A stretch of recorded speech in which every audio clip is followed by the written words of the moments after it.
नमस्कार दोस्तों, Lomash entertainment channel में आपका स्वागत है। यहाँ हर कहानी में होता है खून, धोखा और साजिश का सच, जिसमें किरदार आम होते हैं पर अंजाम खौफनाक। क्यों होता है जुर्म, कौन बनता है शिकार और कौन छुपा होता है इसके पीछे?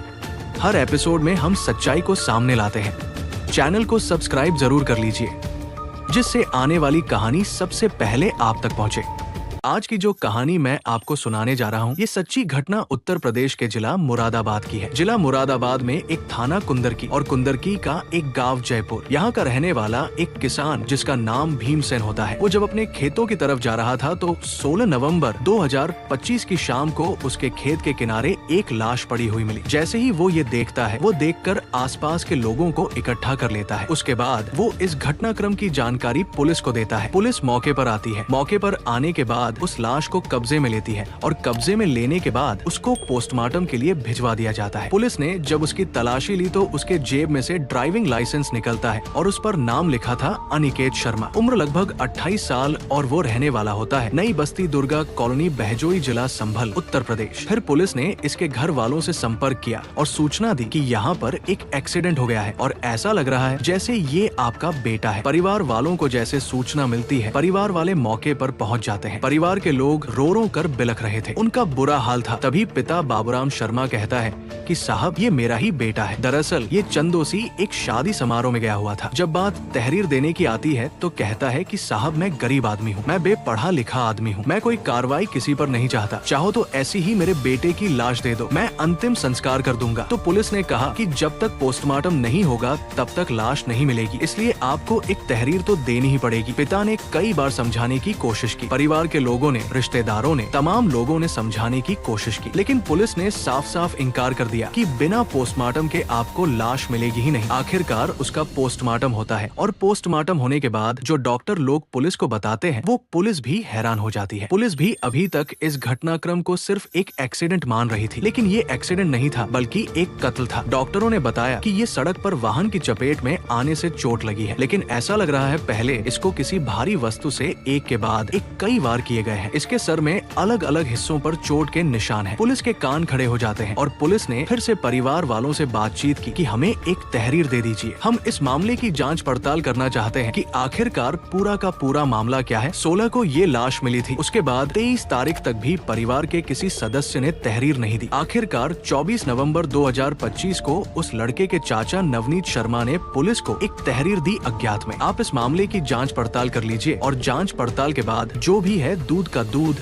और पानी का पानी कर दीजिए। चाचा ने जब इस तरह की बात कही तो पुलिस सक्रिय हो जाती है। उच्च अधिकारी इस मामले को गंभीरता से ले रहे थे और उन्होंने कहा कि जो भी घटनाक्रम है, इसकी एक एक तह को, एक एक कड़ी को खोल के रखो। तो पुलिस के लिए प्राइम सस्पेक्ट कोई और नहीं था बल्कि उस लड़के का पिता होता है बाबूराम शर्मा। पुलिस उसको हिरासत में ले लेती है और उससे बातचीत करना शुरू कर देती है। बाबूराम शर्मा से जब बातचीत की तो एक ही सवाल के कई जवाब दे रहा था अलग अलग। तभी पुलिस ने उसे सख्ती से पेश आती है और तब जाकर एक कहानी सामने आती है। वो बताता है कि साहब, उसकी शादी हुई थी बबीता नाम की एक महिला से और उनको 2 बच्चे होते हैं, एक बेटा और एक बेटी। बेटा अनिकेत शर्मा होता है और बेटी जब बड़ी हो जाती है तो वो उसकी शादी कर देता है, लेकिन साल 2013 की बात है, उसकी पत्नी की मौत हो जाती है। फिर वो दूसरी शादी अपनी उम्र से आधी उम्र की महिला से करता है। जब उससे शादी करता है तब वो लगभग 22 साल की होती है और इसकी उम्र लगभग 50 साल के आसपास होती है। 2015 में वो शादी कर लेता है और उससे भी 2 बच्चे पैदा होते हैं। तो वो महिला बबली घर का पूरा ख्याल रखा करती थी। वक्त आगे बढ़ रहा था और जैसे जैसे वक्त आगे बढ़ रहा था तब यहाँ पर जो बेटा होता है अनिकेत शर्मा,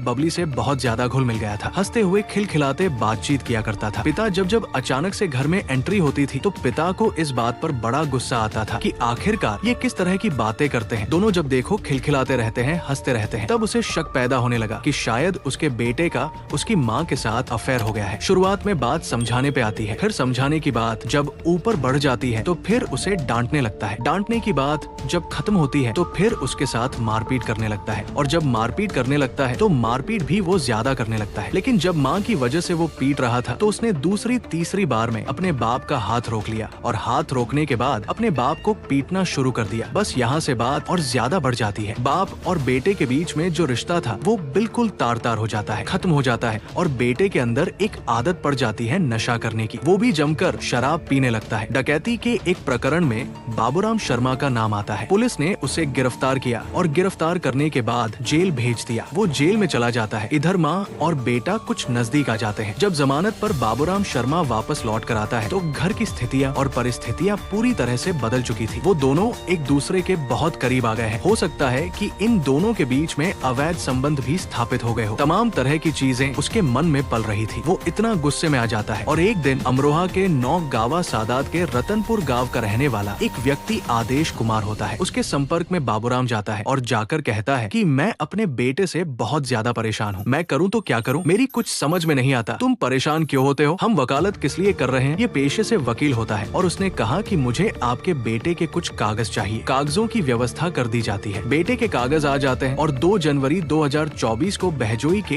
एक HDFC बैंक में खाता अनिकेत शर्मा के नाम खुलवाया जाता है। वहाँ से डेबिट कार्ड यानी कि ATM मिलता है और सारे दस्तावेज होते हैं। वो सारे के सारे आदेश कुमार अपने पास रख लेता है। अब ये आदेश कुमार बाबूराम से कहता है कि देखो, मैं तुम्हारे बेटे के नाम से एक बीमा कराता हूँ और बीमे की जो कीमत होगी वो 25 लाख रुपए होगी। जिस दिन पैसे मिल जाएंगे वो पैसे हमारे आधे आधे हो जाएंगे। बाबूराम खुश हो जाता है और जो किस्त के पैसे थे, किस्त की भरपाई थी, ये वकील साहब यानी कि आदेश कुमार कर रहे थे। वक्त आगे बढ़ रहा था और जब वक्त आगे बढ़ रहा था तब ये तय हो ही जाता है। लेकिन ये कोई नहीं जानता था यहाँ 25 लाख रुपए की नहीं बल्कि उसने 2 करोड़ 10 लाख रुपए का बीमा कराया था। अब ये तय करते हैं कि बेटे का कत्ल कराना है। कत्ल कराने के लिए बाबूराम और आदेश कुमार मिलकर एक कातिल का इंतजाम करते हैं और उस कातिल का नाम होता है असलम उर्फ सुल्तान, जो कि रामपुर का रहने वाला होता है। वो कहता है कि साहब मैं कत्ल कर दूंगा लेकिन इसके बदले में मुझे 3.5 लाख रुपए चाहिए। वो कहते हैं हमें कोई दिक्कत नहीं है लेकिन वो एक्सीडेंट लगना चाहिए। असलम ने अपने 2 साथियों को पकड़ता। एक तब्बुर मेवाती होता है, दूसरा साजिद होता है। तीनों मिलकर प्लानिंग करते हैं कब कहाँ कैसे कैसे करना है और ये प्लानिंग बनती है 15 नवंबर 2025 की। बाबूराम अपने एक साथी विजय और बेटा अनिकेत के साथ बाइक पर बैठ के सीधे पहुंच जाते हैं चंदोसी गंगा एक्सप्रेसवे की पुलिया के नीचे और यहाँ पहले से ही असलम, तहबूर और साजिद मौके पर मौजूद होते हैं।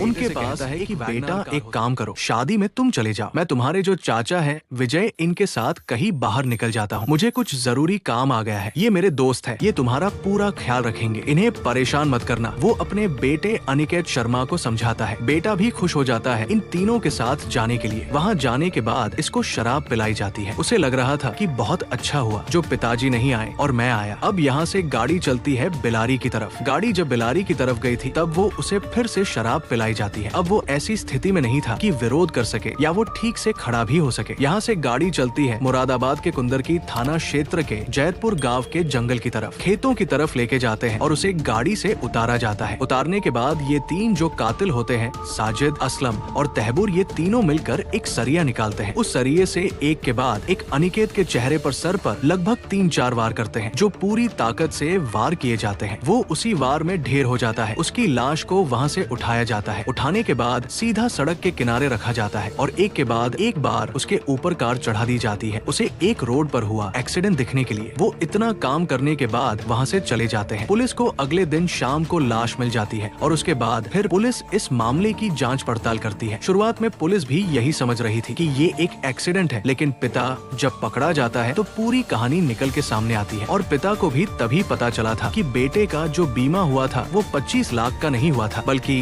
2 करोड़ 10 लाख रुपए का बीमा हुआ था। ये सुनने के बाद पिता के भी पैरों जमीन खिसक जाती है। पुलिस ने सभी लोगों को गिरफ्तार किया। गिरफ्तार करने के बाद जेल भेजा और साथ ही इस घटनाक्रम के खुलासे के बाद जब अखबारों में ये खबर छपती है, सोशल मीडिया पर ये खबर चलती है, तो वाकई रिश्तों को शर्मसार कर देने वाली कहानी सामने आती है। ये तो क्लियर नहीं हो पाया कि माँ और बेटे के अवैध संबंध थे या नहीं थे, लेकिन बाप ने अपनी गरीबी को दूर करने के लिए, बाप ने अपनी पत्नी से दूर करने के लिए अपने बेटे को, और साथ ही बाप ने अपनी तसल्ली के लिए अपने ही बेटे का इतना भयानक रूप में कत्ल कराता है और वो पैसा लेना चाहता था। उस बेवकूफ को ये भी नहीं पता था कि जिस बेटे का वो कत्ल करा रहा है उसके थोड़े बहुत नहीं 2 करोड़ 10 लाख रुपए का बीमा हुआ है, जबकि उसको बताया गया था 25 लाख का और उसके हिस्से में आते भी, यदि इस मामले का कभी खुलासा नहीं होता तो सिर्फ 12.5 लाख आते। बाकी सारे के सारे पैसे वो एक्सीडेंट का क्लेम हासिल कराने वाला वकील आदेश कुमार ही लेता। पुलिस ने गिरफ्तार किया और गिरफ्तार करने के बाद उनके चेहरे को बेनकाब कर दिया और बेनकाब करने के बाद समाज में दिखाया कि किस किस गंदी प्रवृत्ति की, किस किस गंदी जहनियत के लोग भी हमारे आसपास के लोगों के बीच में रहते हैं।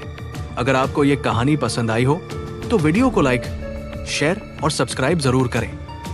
मैं हूं विकास लोमश, फिर मिलूंगा एक नई सच्ची कहानी के साथ। तब तक के लिए नमस्कार। सुरक्षित रहिए, सतर्क रहिए। जय हिंद, जय भारत।